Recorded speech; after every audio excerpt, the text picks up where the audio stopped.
Division would do Blizzard. that too. Yeah. Because I was looking for an article to see how much they are making, and the latest article I could find with a number was from 6 months ago, and it said that Apex has 3.9 billion in revenue. Okay, so obviously, well, not obviously, but revenue is different from profits. That's just Mm-hmm. the money they made. It's Mm-hmm. not necessarily that's before paying for everything, yada yada yada. Hello and welcome to level 123 of the Thoughts and Players podcast, the gaming podcast with both takes and no strings attached. I am Jeremy, here with my compadre, David. What up? How's your evening going? It's going. How about you? It is going. It's a good expression. It's going. Just very It's simple. going. Yeah. Sailing. It's going. Ladies, gentlemen, chickens, ducks, and hens. We'll not forget the hens. We welcome you all into this level of the pod, talking games and a bunch of other things in the pre-show chat that we had. But yeah, it's kind of been a minute since we recorded. Had a little bit of a break, just to refresh a little bit. Y'all probably won't notice it. The sequence will remain the same, but it took a little bit of a recharge there, just to make sure that we're all good to go. So I'm feeling good. David, you're feeling adequate to above adequate, like maybe I'm at the mark, I guess. at the mark. I'm good enough to go, Good enough to go. but I ain't sprinting anywhere. I ain't sprinting anywhere. That is, of course, famous Winston Churchill quote. I am good enough, but I ain't sprinting nowhere. Good old Churchill. Good old Churchill. Miss the old Churchill. Yeah. Well, we've talked enough about Winston Churchill. Let's start talking about some games. We're going to start off with how we always started off, which is talking about what we're playing. Now, David, how do you want to go? You want to talk about what you're playing? Yeah, I could go. Okay. What you been up to? I got the trio. I got the Apex, the Finals, and the TFTs. The TFTs is getting boring, man. Like the PBE for the next season's out, but I need it. Like, come on, man. This has been the longest season of this game so far that I've played. Because they also split it in half for the battle pass. So now it's longer and like it's fun, but come on, man. This is the type of game that has changes and it needs the change. Needs to And happen. that set looks pretty good though. Yeah. Needs to happen at a quicker pace for you. Yeah. And then Apex, they released OG Apex. So now they put up the game where what they had at launch. So we're playing launch Apex. And it's been fun. It really shows you how far we've came. Yeah. And all the changes that they've made. But it's still really fun. I've been playing a lot of Bloodhound in that mode because I miss how fast he used to run in his ultimate. And oh, it's so good to run that fast again with him. With them. And yeah, the Finals, when I'm sick of the other two, that's the one I play. Yeah. Well, it's kind of like, all right, Finals, here you go. Yeah. Oh yeah, I feel you. I've got, for what I've been playing, David, it's been a journey. It has been a journey that I have not made in quite some time. Going back to one of the other episodes we had before, which is the topic that my cousin Big Beard Josh brought up, that games, or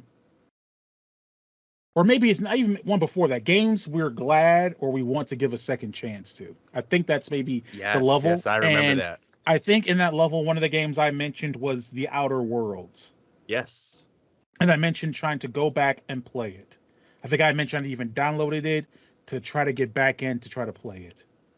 I was able to play and beat The Outer Worlds in the span of a week. What? Knocked it out.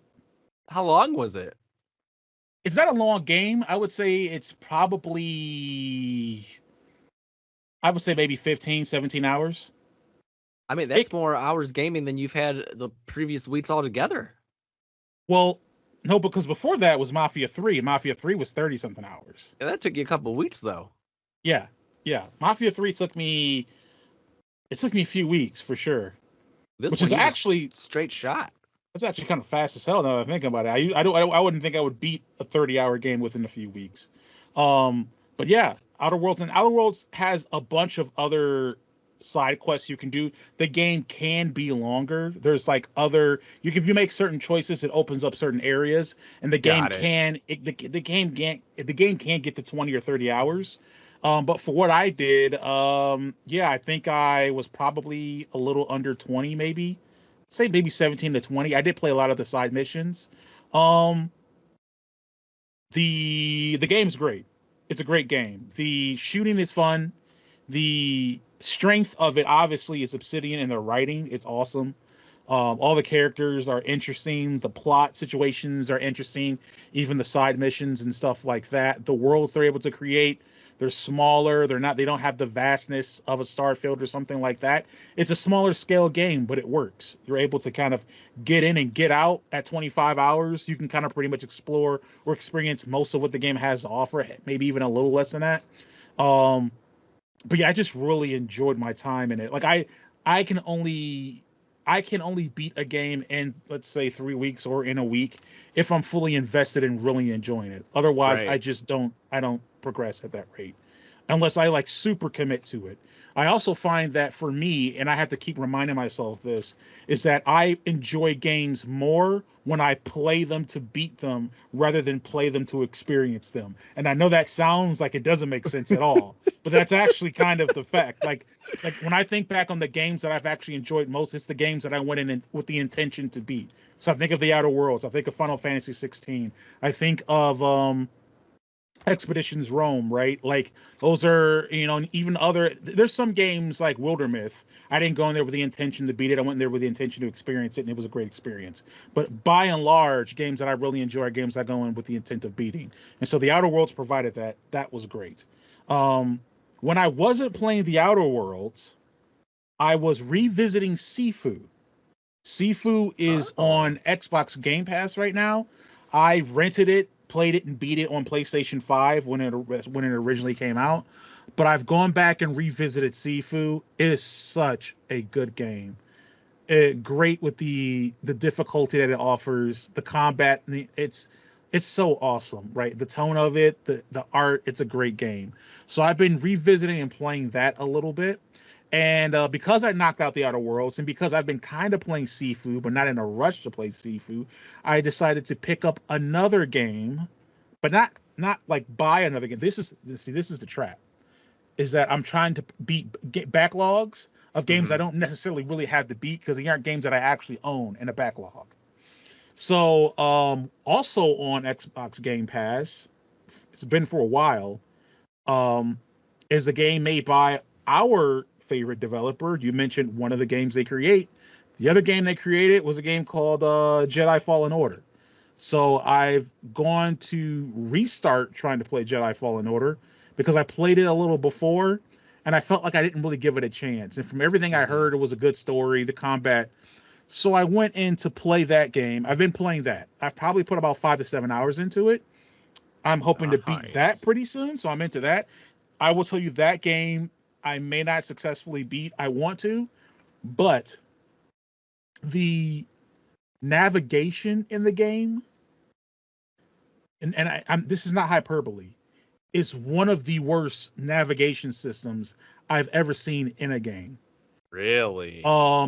The map, you have to try to decipher so much. It doesn't really present obvious. Here's the thing. It's, if you think about map traversal and traveling, it's definitely kind of in that Uncharted, Tomb Raider, I'd even say even like a Hellblade type of thing where it's like there's puzzles to navigating the area or a location and different stuff. But Star Wars Jedi has you doing a lot of backtracking. So you have to constantly backtrack, and you're backtracking with what they use as a hollow map is essentially their map. If you think about people, if you've played like Doom, you know that Doom has the maps that kind of shows you the different levels. It's kind of structured that way. Doesn't make sense. It's nowhere near as informative as Doom's. It's nowhere near as easily laid out as Doom's. It's confusing. So, I'm stuck in a cave. I'm over here digging around in the tomb because I can't figure out where to get to the next thing I need to get to in order to get out, in order to go to the next. I eventually did, but it's like, man, like that's a frustrating part. And so I'd say that I'm probably a third to maybe 40% done with the game. And I can't keep playing a game if I reach the levels, the spikes of frustration that I got. Because the game is too good for me to hate it. It's just different. It's not a game that I'm capable of hating. It's not a Limbo. I won't beat Jedi Fallen Order. I just don't have it in me. But I would like to beat it so I can have that in my cap and be done with it. And then I'm going to make myself acquire a game for my library and not say, okay, let me go back and play and beat another backlog-ish game that's not a backlog. It's on Game Pass. I don't have to play this game or beat it. So that's my next step, is to try to do that. But yeah, I've in the interim been able to beat one game, start another game, and basically be halfway through another game within the course of a couple of weeks.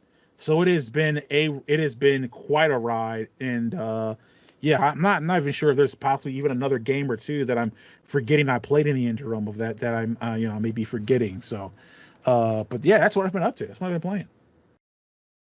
I think that was your longest one yet. Yeah, it's been a lot. A lot is going down. It's been fun. It's been fun. That's again, that's it. That's it for me. Okay. You wanna throw into my topic? Yeah, let's venture into your topic. All right. So, peeps out there, topic of my choice today is big business decisions, like switching from a non-service to a subscription service, good idea. Yeah. And where this is stemming from is there's been rumors that Apex is going to become a monthly subscription service, which I think is a terrible idea. Mm-hmm. Okay. Me, of all people, I have almost 4,000 hours in this game. I will not do a subscription service. I'm not paying $5, $10, $15 a month just to play the game. I think it's a horrible decision. Right. You've experienced so much of it.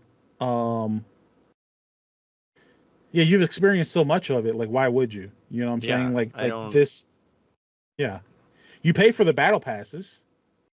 That is just accumulated credits. I haven't bought a battle pass since season 12, season 10. Okay. And we're on season 23, I think. Okay. I mean, again, you also said you got like close to 4,000 hours in it. Yeah. You know what I'm saying? Yeah. I'm trying to, I can't remember. I think so like whether that's wise or not, right?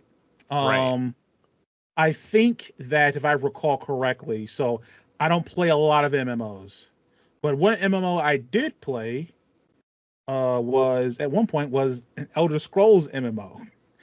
All right. So I'm not sure if everyone remembers. May not remember, but the Elder Scrolls does have an MMO. I think I jumped in right before or right after they did a Morrowind's version of it, but they call it ESL, the Elder Scrolls Online, and it's been going on for a while. Now, originally, the way that was set up, if I recall correctly, is that you would buy the base game, you would play it, and with that base game became a certain amount of time that you could play it, and then you could just play a monthly subscription. So they were trying to do a WoW thing, and what they realized is that they ain't WoW. No. And so what ended up happening is that, like, it was essentially, if you bought a copy of the game, you just played. You could just play it. I know at least that's what happened with me, is that I bought a copy of Elder Scrolls Online at some iteration. They've always done different expansions and iterations of it. And then I could just play it online. I didn't have to do any kind of monthly subscription service. So I've seen that decision where maybe they start as a subscription, realize no one wants to pay for it, and then decides to be non-subscription but includes battle passes or cosmetic stores, other ways to monetize the game without the Right. subscription because no one wants to pay for the subscription. I have not seen a game start as a non-subscription and then become a subscription, and I'm assuming become a subscription with all those monetization practices still in place. So become For a sure. subscription, but still do battle passes and still charge for cosmetics and all those other types of things. That's the thing where it's like it's unfounded. I've never seen that before. I will also say, though it's made by our love of Respawn, it's made by our it's under EA, and if there's any company that's going to do that, Ubisoft would, but outside of Ubisoft, it's going to be EA. There's 3 companies that are definitely up in the air for doing that. Like you said, the Ubisoft, EA, and then definitely Activision. I feel would do that too. Yeah. Because I was looking for an article to see how much they are making, and the latest article I could find with a number was from 6 months ago, and it said that Apex has 3.9 billion in revenue. Okay, so obviously, well, not obviously, but revenue is different from profits. That's just the money they made. It's not necessarily that's before paying for everything, yada yada yada. But that means they're making 680 million per year, because the 5-year mark is just about here, if not already here. I forget, but that's insane. 680 million a year for a free game. Right, and they want more money. Yeah, and obviously it's not costing $690 million a year to keep that game afloat. Right. Obviously, the expenses for that game is fractional, and a lot of that money is being siphoned back into EA to pay for other projects and other things. Exactly. Yeah. I mean, so what more? What do you? Why does every company want all of our money? Shareholders. It's insane. Shareholder interest. You have to do stuff to appease the shareholders, and I don't even know who these shareholders are. I'm assuming that I would assume that shareholders are like everyone that has like 401ks and IRAs and whoever else like investment devices. Those are all just mostly regular people. I don't see regular people wanting to say, "Hey, I want you to be as completely greedy as you possibly can for something." Right. So I don't. It's obviously just not that. There's a certain class, social economic class, that wants to benefit from that. But yeah, I don't understand that decision. Again, it's antithetical to everything I've experienced as far as subscription games. A lot of them, or like non-subscription games, it's usually, hey, I could see a thing where they're like, hey, you pay for, if you buy Apex, and then it's subscription free or different stuff like that, if that was ever a thing. But it wasn't. It's always been a free to play game. The model has worked. And it's weird that the model seems to work fine for Fortnite. The model seems to work fine for other free to play games and stuff. I know that, I mean, PUBG kind of did that at a point, right? You pay for the base game, but it's subscription free, right? Overwatch 2 is free. Yeah, Overwatch is another one. Stuff. The Call of Duties lately, at least Warzone, for the online stuff. Yeah, the finals, is that free as well? Is that a free to play? Was free, yeah. It has a battle pass and everything too. I just don't pay attention to it. Yeah.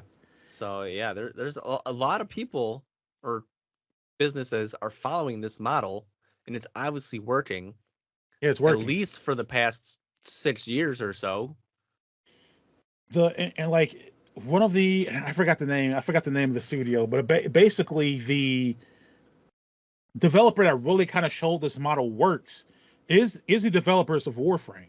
That was like the first kind of game that was like free to play model. We're going to find ways to monetize the game within the system, and we're going to create a game that is so kick-ass that our players that play it love so much, they'll have no problem financially supporting us within these mechanisms that we've created.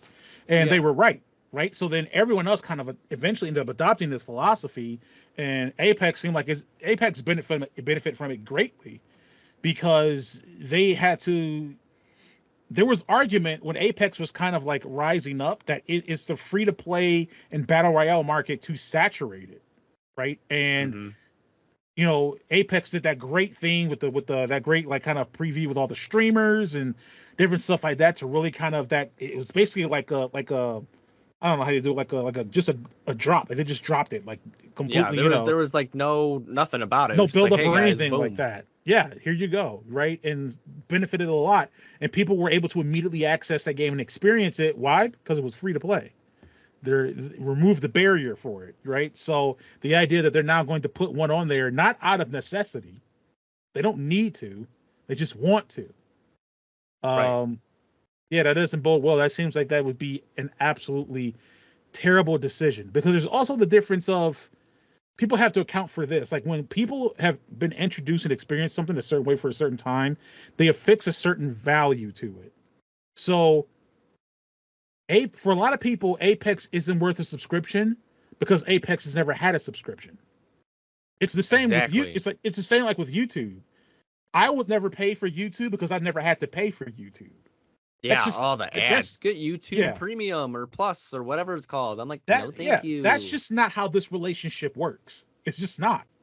So, you know, it's a thing of how you can convince someone that like you need to give more for the same. Because for sure, you know, there's not going to be any concessions made on EA/Respawn side. They're not going to ask for a subscription and then monetize the game less. That's not going to happen, right? Not at all. They sold that lie with games. They said, hey, here's the thing. We're having to monetize these games so much because we've stagnated the price of games for the past 15 years. But if you just let us raise the price of games $10, you won't see as intrusive monetization practices. And then what happened is they increased the games the same to $10 and they kept the same, if not increased the monetization practices. It's a lie. It's just a lie. So they're not going to do any of that, you know, which is another thing. If you're trying to, they're going to bleed a lot of players that just don't value Apex as something they would pay for. Yeah, there's so many casual players for this game. Yeah. Oh yeah. There's people that may log on and play once or twice a month. Yeah, once or twice a month. They may get 3 to 10 hours in. All those people, now you're going to say, hey, gone. You got to pay for it. Now they're going to be like, no, I'm not going to do that. Instead, I'm going to find some near knockoff indie game on Steam for $5 and I'm going to play that. Instead of me paying you $5 a month, I'm going to pay an imitation $5 once or $10 once, and I can just play it all that I want to, right? Like, that's what's going to end up happening. Definitely. And, like, I don't see even a little more than casual, like myself. You know, I put a lot of time into this game, but I still wouldn't buy a subscription service for it. Great. You know, and I play almost every day. Mm-hmm. It's just like I don't understand. There's just greed. And then, you know, just sticking like on the topic, if somebody like, okay, like, WoW, do you know if they make money any other way besides the subscription? I don't know. I'd have to look into that. But with WoW, there's also the thing I talked about, like how relationships works. Right. WoW has always had a subscription. It would probably be a bad idea for WoW to be like, hey guys, free to play. We just now have monetization in game, because that's a lot of subscribers, and a lot of subscribers even probably wouldn't put that money in. They're probably only paying the $15 a month because they have to and they really like the game. Well, yeah, and a lot of subscribers, it's also, again, it's not that relationship. A lot of subscribers will probably be like, I would rather just play the subscription or pay the subscription and not have you do all this tomfoolery with monetization than it not be subscription and you basically turn it into freaking Overwatch 2 or something like that.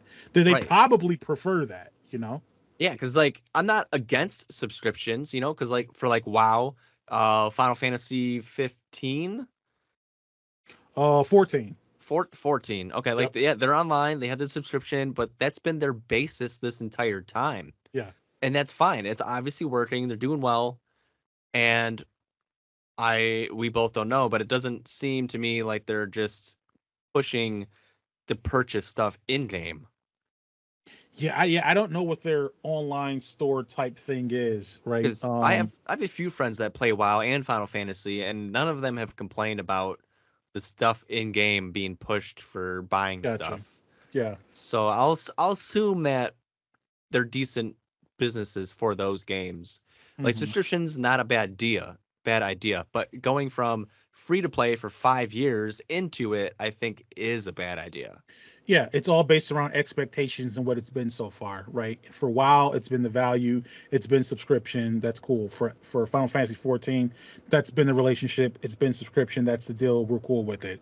For Apex, free to be like we're free to play for 5 years. We've gained the base. We've gained our player base partly off of this mechanism and this model, and now we're going to completely reverse it.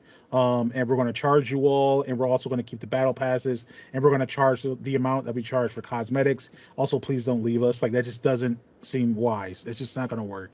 It's Yeah. not. Yeah, it's not even like. And I'm trying to find other games to kind of compare to, but every other game I think about when I think about like I mentioned like Elder Scrolls Online, or if I'm mentioning other Hmm. online games like Anthem that had or like Destiny had, right? There's always a upfront cost of paying for the game, and then the rest of it is free, except store cosmetics, different things like that. Right. Um, it's a little bit different. So I mean, I understand that, but those games, maybe Destiny did at one point. Those games also, I don't think really have the install bases of something like Apex has, and that is because it's free to play. I can just download it and start playing it. Yeah, exactly.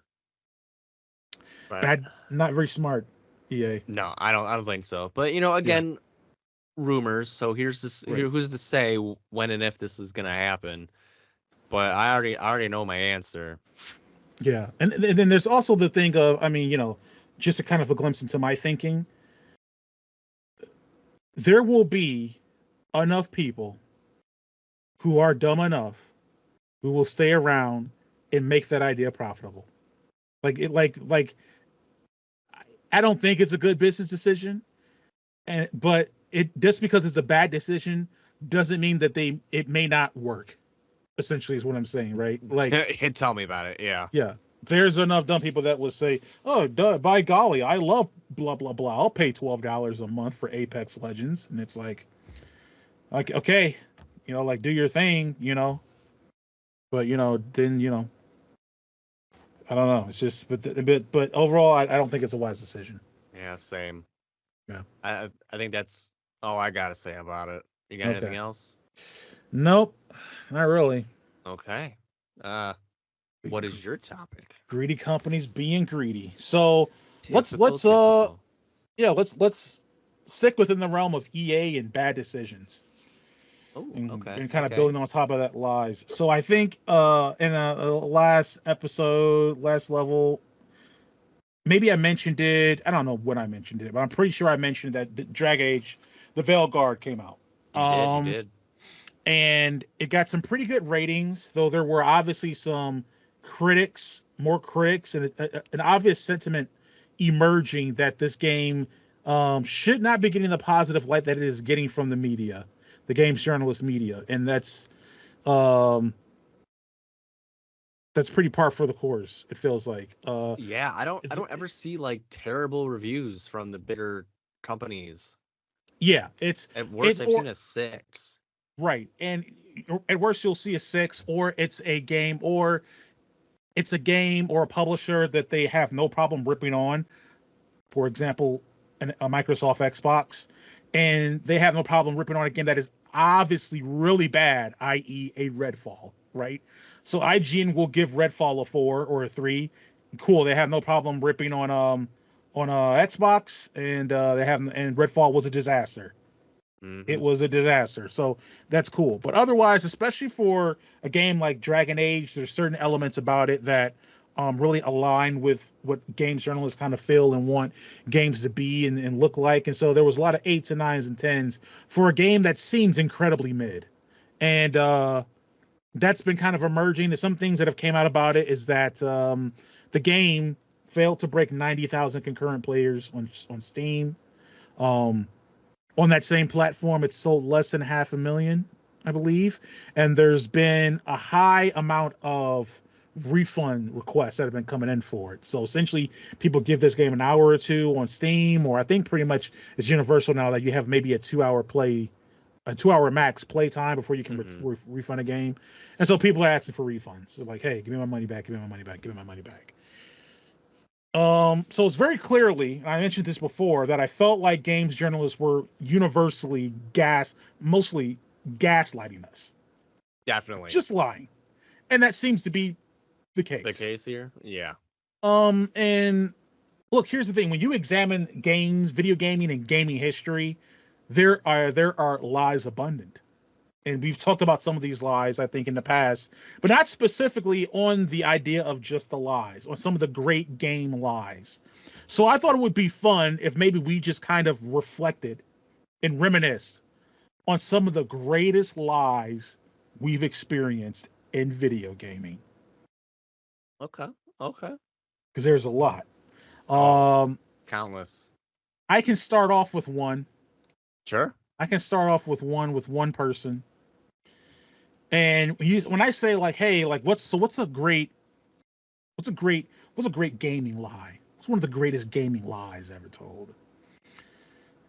The first person that I will bring up, Peter Molyneux. Does anyone know who Peter Molyneux is? Not a clue. Former head of Lionhead Studios. What games did he create? He created some of my favorite games. He created Fable in black and white too, in the movies. He was also an incredible liar, and everything he said was a lie. To give you an example, let's go back to the lies of Fable, because they're infamous. They're actually infamous lies. So, one of the lies that he told about Fable was to try to like kind of give this idea of the world being living and breathing and time moves and different things like that. And so some of the things he said that Fable you'll be able to do in Fable. Infamously, you can plant an acorn and later on in life, you'll see that a tree has grown. That never happened. Okay? You can carve your initials into the tree and see them 10 years later. That never happened. If you decided to, give money or help a town, you would see it rise up and flourish and become a sprawling metropolis. Or you could decide to, if you went on a killing rage and killed a bunch of citizens and guards, that the town would eventually, over the course of time, whittle and die and become nothing. That never happened. None of this stuff ever happened, nor was ever going to happen. So when I think about one of the greatest lies in gaming history, I will just put Fable. Now it's crazy because even with all that, Fable became a great game. Cannot take that away from him. Right. Yeah. But Homeboy lied to sell that game. Lied. That's insane. Yeah. I know one, but I know nothing about it, is No Man's Sky. I know that there was a bunch of promises that were not given. If there was one person, if you want to talk about a Hall of Fame line run, I think it's Sean Murray, who was it? Sean Murray, maybe, of Hello Games and No Man's Sky. Hall of Fame run of lying. Hall of Fame, man. I mean, it was legendary. Oh, hey, you'll be able to mostly in regards to like what all you could do in the game, and especially in regards to there being a multiplayer element. Hey, you guys can play in this world together, but the universe is so large, the idea that y'all could meet together, it's infinitesimal, right? Homie, you could have just said that there's no multiplayer. instead of saying that, well, you can, but the probability is so small, it'll never happen. Because guess what happened? Launch night, two mofos ended up being on the exact same planet, and they did not see each other. They were standing in the exact same area. The exact same coordinates of the exact same planet and the exact same solar system and universe. Did not see each other. Then it came out, there's no multiplayer in the game. Well, how do you know it? Dang. How would you? How do you like that? Right? It's like, why? Just say it's coming later or something. Like anything. You're going to get caught. If there's anything gamers do, it's proof points for the good or for the bad. You just said it, right? Like, even if it, like, just say it's coming later, even if it's not, like wouldn't you rather prefer to tell the lie that is improvable rather than the lie that could possibly be proved? You know what I'm saying? Like just lie and say, hey, multiplayer coming later. It's coming later. It's on the horizon, right? It's coming later. Instead of just saying like, well, no, it's there, but it's improbable. You won't be. And then guess what? The improbable became probable. And it showed you to be a liar. It shows you to be a liar. No Man's Sky was legendary line. Another streak of legendary line that happened in the presentation. If I were to say the phrase quote unquote 16 times the detail, everyone would know what I'm talking about, which is the lies of Hod Towered and Fallout 76. Okay, when that game launched, It was a disaster. A lot of the things that were promised in it weren't there. A lot of things they said that would be in it was there. The 16 times the detail thing obviously was ridiculous because the game was ugly. Some people may say, well, the graphics textures were actually 16 times larger than they were in Fallout 4. That's what he meant. That's not really what he meant. When you say 16 times the detail, you mean 16 times the detail, not 16 times the graphic image size. Okay, right. Like that's not what it doesn't automatically compute. I think he did it for like a little like a loophole. So he meant it as in it looks 16 times better, so people will buy the game.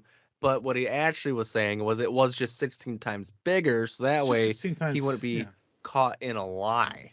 The rock it still was. Yeah, the rock texture isn't in kilobytes, it's in megabytes. That's what I mean. And it's like, okay, well, for 16 times the detail, the game looked as ugly as Fallout 4. That's another thing that I also want to make sure driving across with this, because some people will be like, oh, yeah, the game looked way better. All the Fallout games are ugly. Like, they're not good looking games. And Fallout 76 was just as ugly as Fallout 4. It was a great lie it told. And everyone bought it. Yeah. So, hey. That's 76 is the only Fallout where I've heard so much negative about. Everything else, for the most part, has been raved about. Fallout 4, New Vegas, right? I think, yeah, pretty good stuff. 76, ooh, yeah, that's a hole nobody wants to mess with. And we talked about like online games and like online stores and how they choose to monetize games. That game, I think, launched at, I can't remember if it launched at full price or not, but it was definitely an upfront price you paid for Fallout 76. And then their online store with the content creation and all that stuff was one of the worst approaches to monetization ever. Everything was jacked up as far as prices and different stuff like that. There was the infamous thing where they had the collector's edition, which was supposed to include, the helmet and the tote bag and all that stuff. And then they didn't send the tote bags were made not out of canvas material, which was promised, but you could actually, but they had a canvas tote bag you could buy in game. But in order to buy it in game, you had to pay like $6. And for the people that didn't get the tote bags, they gave them a $5 credit. So they couldn't even afford to buy the tote bag in the game that they were given credit for not getting the real tote bag they bought in real life with. It was just an absolute disaster. And I think that immediate lie of 16 times the detail set the table for the rest of how that game was going to be for its run. Right. That was the shovel. The rest of it was the digging. That's crazy. I did not know that. It's it was ridiculous. Well, that makes me appreciate the Titanfall 2 collection a little bit more. I actually got my helmet and everything else that came with it. Like, sorry, no helmet, but here's something that you can use to buy something in the game. Like, no, that's not comparable at all. Absurd. Yeah. Another one I am thinking of is I see this as a lie because I know at some point, well before they announced it, that they knew it was going to be this way. And it's the Overwatch 2 PvE. Mm. That was the big selling point of Overwatch 2, as I've said before on multiple previous levels. And they just gutted it. Like, oh, yeah, sorry, it's actually not coming out. And I think that Yeah. was like 6 months, a year, somewhere in between there, after the game was already out. Yeah. Like, oh, we already got you guys here, so might as well tell you it's not coming. Mm-hmm. But the idea is the game's so great, it'll just stick around anyway, right? Right? Right? Like we're doing such a great job, right? It's like, no, apparently Wrong. you're failing everywhere. And people were sticking around for that. That's actually the thing that kept people. Not your game and everything else. It was the idea of the single player stuff, and you just kind of axed it. And like you said, they probably were well aware that they had no intention of doing that. Yeah, somebody somewhere knew well before anybody it wasn't coming. Yeah. That kind of same theme, but within the next lie. That again, I don't know if quote unquote. I think it was an obvious lie, but that's going on. We talked about BioWare here with the with the Veil Guard. Let's go back to the BioWare with Anthem, right? Anthem came out. It was a disaster. People wanted change. They came out with some BS roadmap. Like, this is a roadmap. We're going to make these changes, and every time you turned around, stuff on that roadmap was delayed. It's like, you sons of bitches knew damn Like, well you weren't going to do anything on that roadmap. You were trying to string people along long enough to possibly, hopefully, do some small changes that would be enough for them to stick around for you to sell to EA or whoever else that this game is worth keeping alive and not freaking putting a bullet in. And what right. ended up happening is that they had to end up having to put a bullet in it. That's what ended up happening.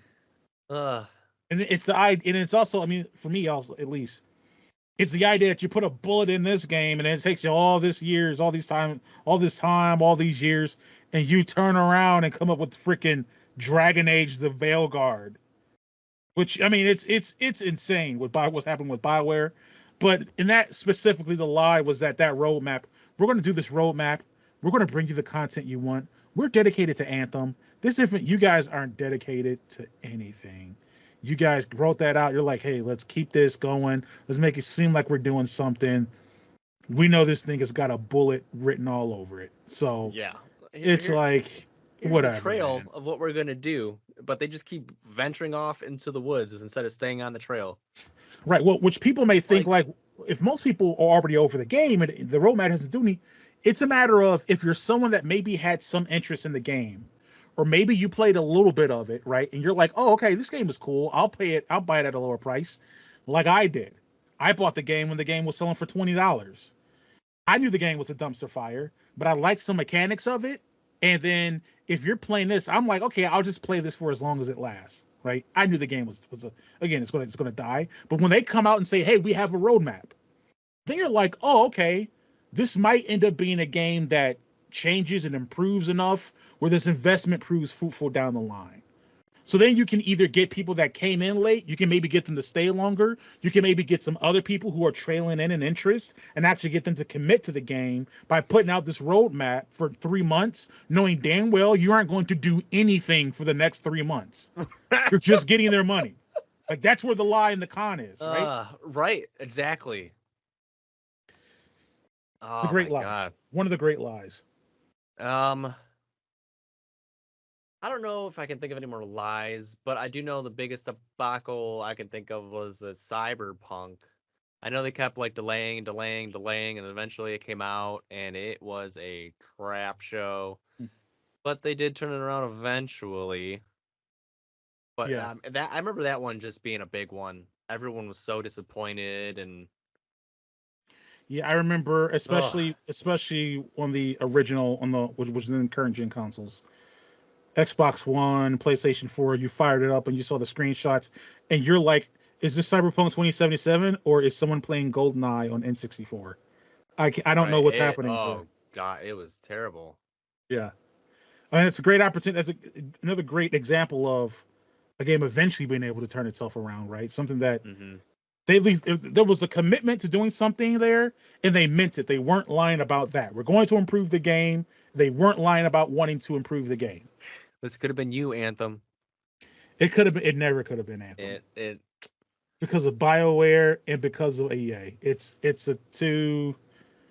Whereas I have faith in Respawn to rebut the disease of EA, BioWare has obviously fully been infected by it. So yeah, it's a shame, man. It's a shame. The great lies of video gaming. I mean, again, there's so many more. I would also say, some people might take offense to this, I would also say anything Pete Hines at Bethesda, anything he said was probably a lie. It may be that there was just a lot of game decisions that were made outside of his control. I mean, again, he's just doing marketing. That's an excuse, but I kind of feel like when some stuff happens over and over and over again, that it becomes intentional. So I just attribute that to them. If they're a repeat offender, something's not changing. You repeatedly misspeak on game development and game designs. That doesn't seem like it's a coincidence every time. It seems intentional. It Right. comes off as intentional. You do it once, fine. Everyone messes up. But like you said, if they have it do over multiple times, something's fishy. Yeah. And it looks like the latest lie that got picked up was the idea that the PlayStation 5 Pro gives you a 45% graphical uplift. Apparently that's a lie. Which, who would have thought it? Who would have thought? Sony lying? No. Sony. Do you know what the percentage is? I don't know what it is. But I think from the article that I read with testing that it fell short of that 45% quote. It may rest maybe more in the high 20s. I mean, there is some graphical improvement, which you're paying $250 more. There should be some, right? Let's not do the whole thing where we're like, well, it's not the 45, but it's 27, which is still substantial. Yeah, you're paying for it. Yeah, and they aren't giving it to you for free. They're not giving to you what they told you they're giving to you. Exactly. If you want the 23% improvement, you should be paying $75 more. Right. Not the $250. Make it in kind. I want a 20% graphical increase. Therefore, I will just pay 20% more. Which for a PlayStation is what, $40 to $80 or something like that more. It's not $200 and something dollars more. Right. Yeah. I think I'm tapped out. I can't think of anything else. Those are the ones I will leave. There's other ones I could get more into, but they require too much backstory and context. Those are some of the ones that I really have some fond memories. Hour and a half. Yeah, I have fond memories of those lies. I mean, just Todd Howard saying that 16 times the detail. It's legendary. It's legendary lying. Legendary. But yeah, with that out the way, that brings us near the end of the podcast. It's time for final thoughts, where we can offer a thought about anything related or unrelated to this podcast episode. So, which one of us wants to give a final thought first? I'll go. Okay. So my final thought is, now, most of the time, everybody having a voice, usually it doesn't end up too well. The average person is average for a reason, and then there's a lot of people that are below average, right? Mm-hmm. Mm-hmm. But in this day and age, it's not bad everywhere. Like, for instance, on Google for Dragon Age the Veilguard, it has at least, it's a bar with no percentages. It's probably about 60% has 1-star ratings, okay? Mm-hmm. It has a 2.3 overall. The next highest is the 5 stars, woo, but it looks like it's at about 25%. Okay. But IGN, 9 out of 10. Game Rant, 10 out of 10. Metacritic, 82%. I prefer to see an overall of what everyone else thinks because, like you were saying earlier, gaslighting us like, oh, this game's so good, you should buy it. Like, Mm-hmm. no, I like this. The audience rating summary is what they call it on here. Like, okay, Mm-hmm. I was never in the Dragon Age, and it looks like I'm not getting into it anytime soon. Yeah, I mean, there's other things too, right? Like, obviously, some of those you gotta. I mean, review bombing is a thing, right? So some of those people are giving it 1-star reviews because they're mad on certain things, like, hey, um, uh, Dragon Age allows you to pick your gender pronouns, like 1-star, boo, whatever, right? Like, obviously, you're gonna have some of those. But then on the other hand, you have within the media a lot of people that really strongly want to perceive the world a certain way, and if it doesn't check the boxes of their particular worldview, then it's not that it just doesn't. It's that it's bad. It's that it's evil, and therefore it's a bad game, right? Um, so there's also the other thing of the people, by and large. This is really important. Pay for their games.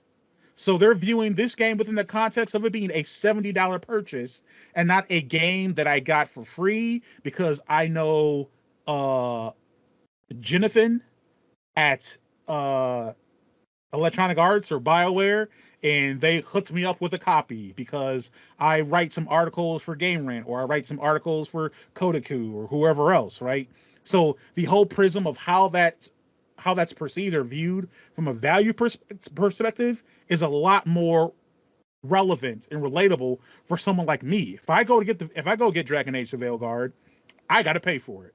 Right. And that means I'm giving that game money that I could probably maybe be giving another game. I'm choosing to give that game money over another one. So if you're misdirecting me because you're like, oh well, this game talks about or covers things in a way that I perceive, even though the game isn't good, even though the story isn't well written, the dialogue isn't well written, and all these things are true, right? If the combat isn't fulfilling, if the game level design sucks, right? But you're saying that the game is great because it allows you to pick your gender pronouns. Then it's kind of like, well, there's more to this equation than just that. That's part of it. But there's more to it than just that. On both sides, you can't allow one thing or one perceived thing to color the entire experience of the game. And I feel Yeah, like I definitely agree. when it comes to games journalists, they allow pieces of an equation to color their experience more than people who don't really reside within that sphere of influence. So that's where it's like I get someone that's more understanding and relative that just sees something like the ability to choose your gender pronouns and be like, oh, cool. The dialogue sucks. What's wrong with this? Right? Like that's where it's like that's just where we go to. You know what I'm saying? Yeah. Like it's it's frustrating that those things can't be really reconciled on both ends of that spectrum. Yeah, you make a great point. It's like definitely even 5,000 reviews, you don't have to read all of them, but go through them. See what all the 1-stars are. See what all the 5-stars are. Yeah. Take 20 minutes if you're unsure if you want to buy the game or not. But, just taking a quick look and be like, okay, well, let's see why.